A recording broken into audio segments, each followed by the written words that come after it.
Good afternoon, guys. It's Workin bringing you a quick update on Bitcoin. Hope you guys are having a wonderful afternoon. We're looking at Bitcoin to the US dollar. This is the one-day chart. Excuse me, this is the 4-hour chart on Coinbase. And I wasn't going to do an update today, guys, but I've got a couple messages based on the latest price movement, so I'm just going to throw a quick update out there. Last time we spoke, Bitcoin was still trading within a tightening range here, and I told you we were looking at basically two patterns here. We're looking at the larger wedge that Bitcoin is trading within, and then we're looking at that. So we were looking at that smaller wedge within a wedge, basically. And yesterday, as I said, we were watching this this $7,500 base, making sure that did hold. I told you if we did decisively break below 7,500, I think it'd be a very quick drop to at least 7,200, if not if not lower than that.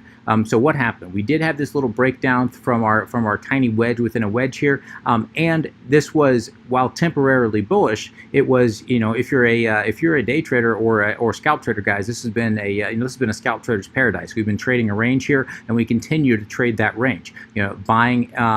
Buying the dip into support at 7,500, and then of course selling the top here anywhere between 8,000, 850. So trading this range has been wonderful. Price broke down here, guys. We did end up finding support right around the bottom of our range here at about 60. Let's see, what was our bottom here? 7,506. So basically 7,500 was our bottom. That did hold. Normally, guys, I tell you, by a decisive break, I typically define that as a daily candle opening and closing below. I told you yesterday, guys, I'm looking at smaller time frames here, and I do believe if a 4-hour candle both opens and closes below 7,500, not just wicks below, not just closes below, but both opens and closes below 7,500, I think that's going to be your signal that we're going to be coming down, as I said yesterday, to at least 7,200, as I pointed out, which was the base of this candle here, of our daily candles here on March 18th, March 19th, and that may be a quick scalping opportunity, guys. But honestly, I think that'd be way too risky. You'd be betting on this breakout being a bear trap, and I'm not sure it's going to be this time. I wouldn't play that if I were you, but do what you want, not financial advice. As I said, though, if 7,200 does break down, guys, I think it'll be a very quick drop to at least 6750, which was the prior area that we talked about possibly buying. I would not buy this time, guys. I do not think that it's going to hold if it breaks down here for a third time. I think that, and again, it would be a third time. We tested it once. We came back here, actually broke below, softening up support here, even though the bulls were able to push it back up. But, a third time, guys, and I think it breaks, and I think we're coming down to at least 75, if not 7,400, which, as I pointed out yesterday, guys, that was our area of resistance back here from, for basically, let's see, from October the 11th all the way through November the 7th. So almost a month there before price broke down to those 2018 lows. So I would expect what was resistance to act as support at 6,500 if we do end up breaking down, guys, and that's a big if. So yes, we had this bearish candle breaking out of the smaller wedge here. That's now that smaller wedge now has been broken, so all we're watching now is our larger wedge here, and that larger wedge is still intact. That being said, coming back here to the 4-hour, guys, I know yesterday we were talking about a possible bullish pattern here. We were talking about a possible inverse head and shoulders. We were looking at this, and we're looking at this possibly coming up and, of course, breaking to the upside here. That is no longer the case, guys. This pattern has now been invalidated with this latest drop. Doesn't mean we can't break up. We are still in this wedge here, which can break up, can break down. So I'm not saying we can't break up. I'm just saying the inverse head and shoulders is now invalidated. So if you guys were looking at targets based on that, which I told you yesterday, which would have been about a $9,600 target, that again no longer valid. Even though I do think if we do end up closing above 84.50, the decisive break above 84.50, as I said yesterday, could bring us up to those $9,600, $9,700 levels. But again, this inverse head and shoulders is no longer in play. All right, zooming out to the daily, guys, looking at our indicators, let's check our MACD. MACD, guys, looks like the signal line is about to cross over the MACD line here. We can see the histogram right up here, guys. We can see that the histogram looks like it may be getting ready to cross into bullish territory, into bearish territory. Obviously that is obviously a bearish sign if that does end up happening. That being said, guys, we could be setting up for some possible hidden bullish divergence depending on how this thing ends up breaking out. So we'll have to wait and see kind of how this ends up playing out, guys. But yeah, but as of right now, guys, looking rather bearish. I'm going to be, if The signal for the larger breakdown, in my opinion, guys, is going to be, looking at the daily RSI here, is going to be if we do break down below approximately 54. Really, it's 53.9, and I've pointed this out in the past, but it bears repeating, guys. 53.9 in the past here, guys, was acting as resistance here. Finally, we broke up above it. It started acting as support, and it's been acting as support ever since.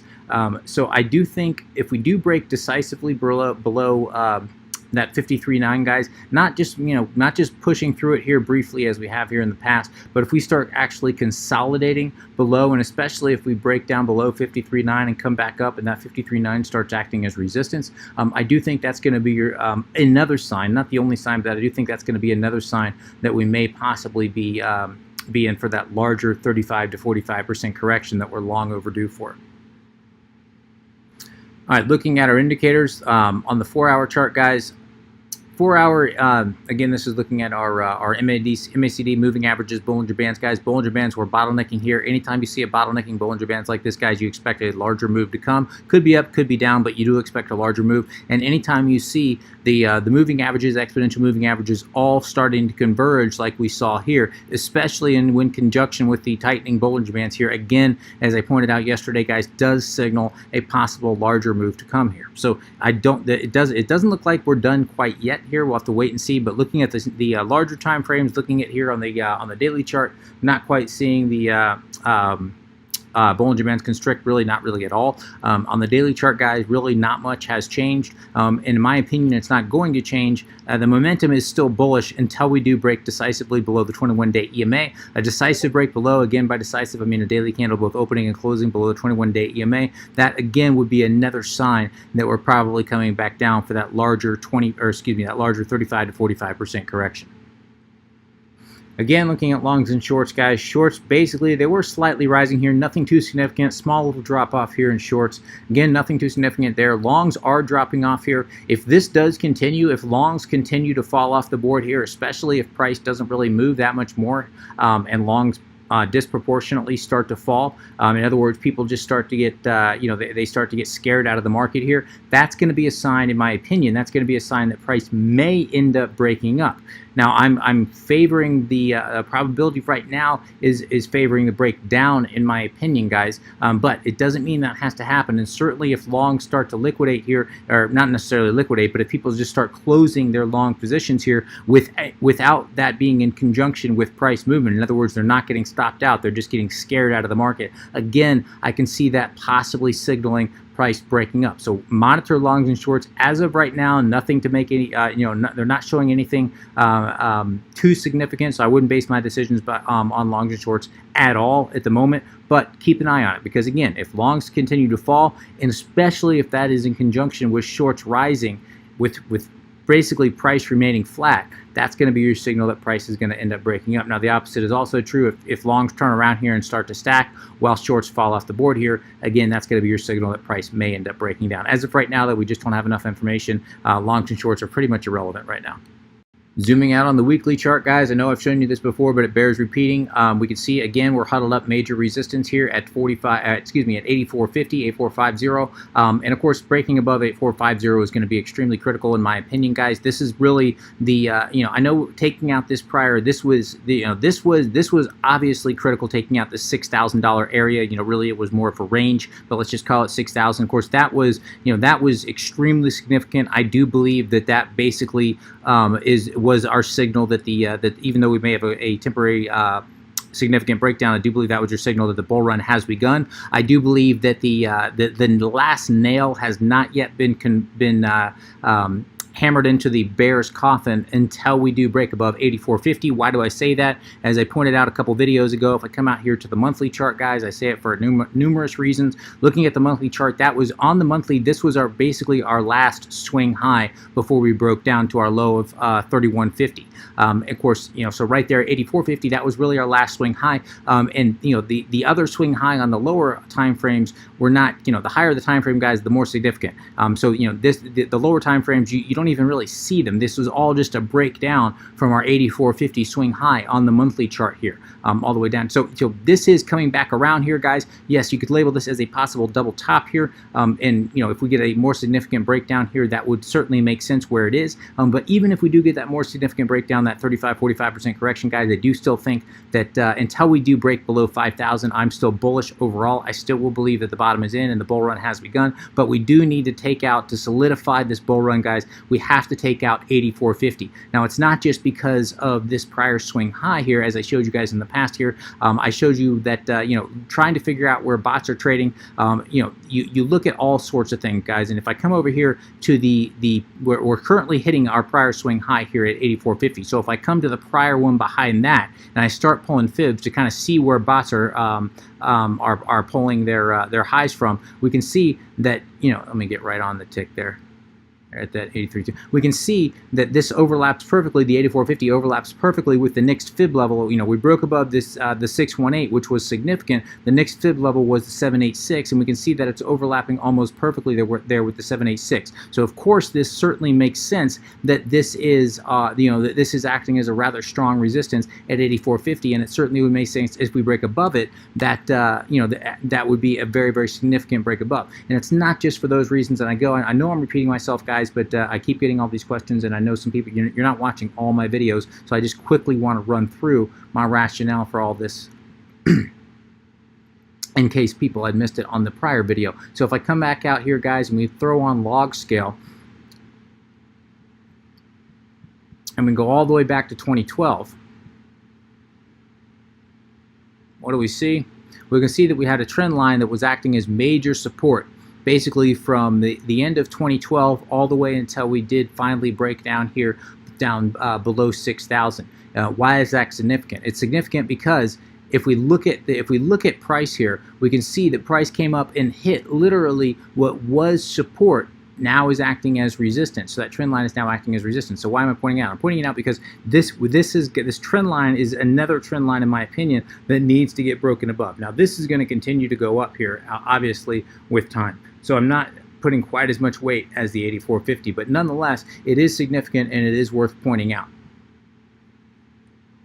All right, so zooming back in here to the daily, guys, just to basically sum things up. To sum things up, guys, we're basically still within this this wedge here. We still have not yet broken out, even though we did come back down, test support here down at 7,500. We have yet to break below that 7,500. Again, a break below 7,500 decisively. And again, this time, I mean, even a 4-hour candle, both opening and closing below 7,500, I think will quickly bring us down to at least 7,200. If 7,200 breaks, guys, again, I think very likely we're coming down to at least 6,750, but more likely, I think 65.50 would be would be where price is going to fall to. I don't think 67.50 is going to hold. To the upside, as always, guys, if this thing does break up, we're going to be watching for the possible bull trap. We need to get above 84.50 decisively. By decisively onto the upside, I mean a daily candle, not the 4-hour this time, but the daily candle, both opening and closing above 84.50. If that does happen, guys, there's just not a whole lot of resistance until we get up to approximately, until we start to get into this price range here, which sits at about 90, as I said yesterday, 9,600, and goes all the way up to approximately 10,000. Obviously that's good psychological, but really it's about 99.50 will be the top of this swing high if we do take out the 84.50 swing high. So yeah, not a lot of resistance. If we do get a daily candle opening and closing above 84.50, I think it could shoot up very, very quickly. That being said, if that were to happen, I still would be expecting a larger 35 to 45% correction, guys. I mean, just looking at the weekly chart here, guys, if we zoom all the way out here, there's just, we are long overdue for that larger 35 to 45% correction that we've had every single time Bitcoin has had a parabolic move like this. So, is it going to happen right now? Are we going to have one more leg up? We'll have to wait and see. I think we'll know here soon enough in the next, certainly within the next week. I personally think within the next few days as we break out of this wedge, we're going to have a very good idea if we're going to be coming back down for that larger correction or if we're going to have one more leg up before we have that larger correction. So I'm going to go ahead and wrap things there, guys. If you have any comments, questions, suggestions, please let me know in the comment section below. As always, would appreciate an upvote if you have enjoyed this content. Until next time, guys, please trade safe. Take care of yourselves. This is Workin. Signing out.